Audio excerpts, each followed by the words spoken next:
1 अगस्त 2024 को supreme court ने आरक्षण पर एक फैसला सुनाया था, जिस पर दलितों ने निंदा की और दलित समाज के लोगों ने डॉक्टर भीमराव अंबेडकर के संविधान में जो आरक्षण मिला है उसमें कोई भी बदलाव की निंदा की। और 21 अगस्त आज भारत बंद का एक बड़ा ऐलान किया गया। इस बंद में कई संगठन शामिल रहे। इस पर योगेश कुमार ने अपने विचार भी रखे। आज भारत बंद का ऐलान किया कई सामाजिक संगठनों ने, तो मास्टर जी जानेंगे कि क्या भारत बंद का असर रहा, किस तरह का असर? मेरा नाम योगेश कुमार है और मैं अपने आप को राष्ट्रवादी दलित चिंतक के रूप में स्वीकार करता हूँ। अभी पिछले 1 अगस्त को माननीय सर्वोच्च न्यायालय ने भारतीय संविधान में जो प्रदत्त आरक्षण की व्यवस्था है उससे रिगार्डिंग एक महत्वपूर्ण जजमेंट दिया। उस जजमेंट के अनुसार माननीय सर्वोच्च न्यायालय की जो पीठ थी उनका कहना ये था कि क्यों ना इस कोटे में सब कोटे का प्रावधान किया जाए और शेड्यूल कास्ट और शेड्यूल ट्राइब कास्ट के जो रिजर्वेशन है उसमें एक क्रीमी लेयर जो पहले से ओबीसी में चला आ रहा है, जिसमें एक पार्टिकुलर इनकम के बाद रिजर्वेशन का बेनिफिट मिलना बंद हो जाता है, उसका प्रावधान इसमें किया जाए। तो उससे पूरे दलित समाज में बेहद आक्रोश था, जिसको लेकर अलग अलग सामाजिक संस्थाओं, संगठनों ने और राजनीतिक दलों ने भी सभी जिला मुख्यालयों पर आज पूरे देश में भारत बंद का आह्वान कर रखा था, जो पूरी तरह से लगभग कामयाब रहा। नहीं, मुझे तो लगता नहीं, जिस तरह से दिल्ली की मार्केटें खुली नज़र आई, रोड पर ट्रैफिक नज़र आया, उससे तो ऐसा लगा कि जो भारत बंद का ऐलान था वो कहीं ना कहीं नाकामी साबित रहा। नहीं, आप थोड़ा सा इसे कम एस्टिमेट कर रहे हैं, क्योंकि जो बाज़ार हैं और जो डीएम ऑफिस हैं उन दोनों में डिफरेंस देखने को अभी शाम तक वीडियोज़ आ जाएंगी, बहुत सारी चीज़ों का डिफरेंस पता लग जाएगा। इसमें जो सिस्टमेटिक ढंग से विरोध करने का तरीका बनाया गया था वो ये बनाया गया था कि सभी जिला मुख्यालयों पर हम अपने अपने संगठनों के माध्यम से माननीय राष्ट्रपति और माननीय सर्वोच्च न्यायालय के चीफ जस्टिस साहब को एक ज्ञापन प्रेषित करेंगे, जो डीएम अपने ज़िले के डीएम के माध्यम से उनको हम फॉरवर्ड कराएंगे। ये कोई सड़क का आंदोलन नहीं था, ना ही बाज़ार बंद करने का आंदोलन था। बंद का जो आह्वान था वो इस तरह से था कि जो दलित समाज के इससे पीड़ित पक्ष के लोग हैं, जिन पर इसका प्रभाव पड़ना है, वो लोग अपने अपने कार्यस्थलों पर अपने काम पर नहीं रहेंगे, और रहेंगे तो वो सांकेतिक तौर पर पूरी तरह से इसके समर्थन में रहेंगे। अब इसके बंद होने के पीछे यहाँ से जब शुरुआत होती है तो ये बात पूरी तरह से तथ्यपूर्ण रूप में निकल कर आती है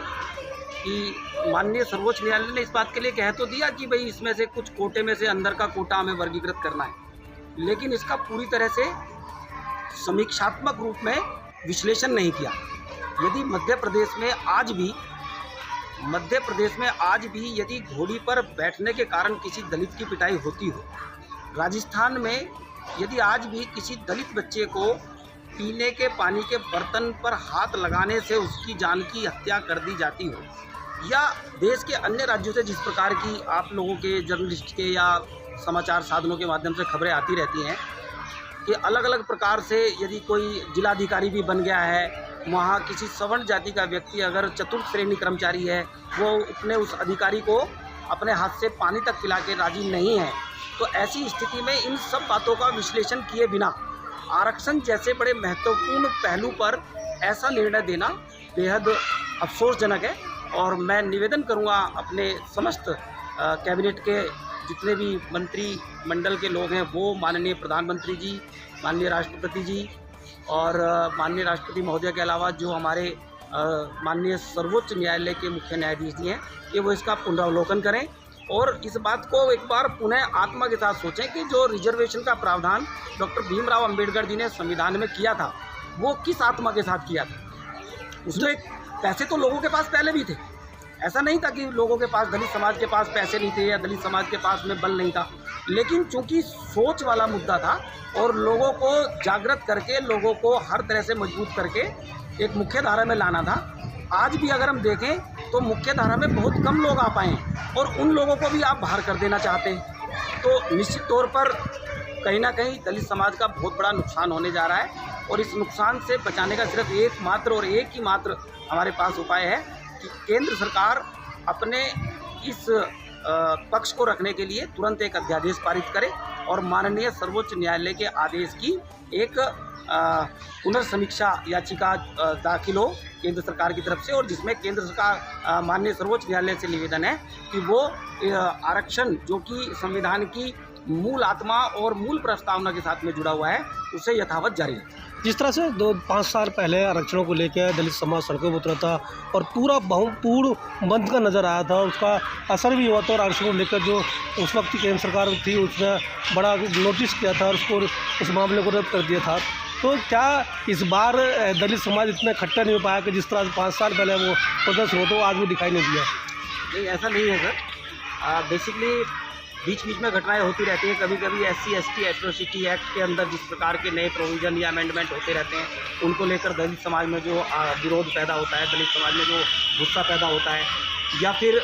रिजर्वेशन में प्रमोशन में रिजर्वेशन को लेकर जिस प्रकार के वर्डिक्ट बीच बीच में आते रहे हैं और उनको लेकर दलित समाज में जो आक्रोश पैदा हुआ है, ठीक उसी प्रकार से आज भी पूरी तरह से आक्रोशित था दलित समाज, और देश के लगभग सभी जिला मुख्यालयों पर